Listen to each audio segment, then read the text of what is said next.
حلف بغير الله ما كفارة ذلك؟ نعم أحسنت، كفارته أن يقول لا إله إلا الله.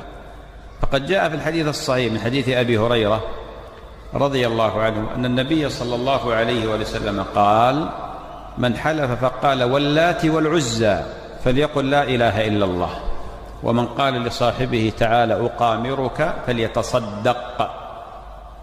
إذن من قال والنبي يقول بعد إيش؟ لا إله إلا الله فإنها كفارة. من قال وأبي يقول بعدها لا إله إلا الله فإنها كفارة.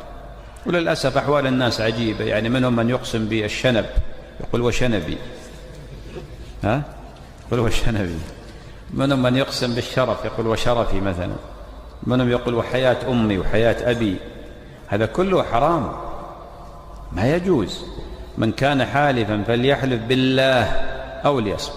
وجاء من حديث سعد بن أبي وقاص رضي الله عنه أنه حلف باللات والعزى، لأن الصحابة لما أسلموا يعني أحيانا قد يسبق إلى ألسنتهم شيء من هذا الحلف لما تعودوه، فقال واللات والعزى، فقال له النبي عليه الصلاة والسلام: قل لا إله إلا الله وحده ثلاثا، واتفل عن شمالك ثلاثا، وتعوذ بالله من الشيطان الرجيم ولا تعود.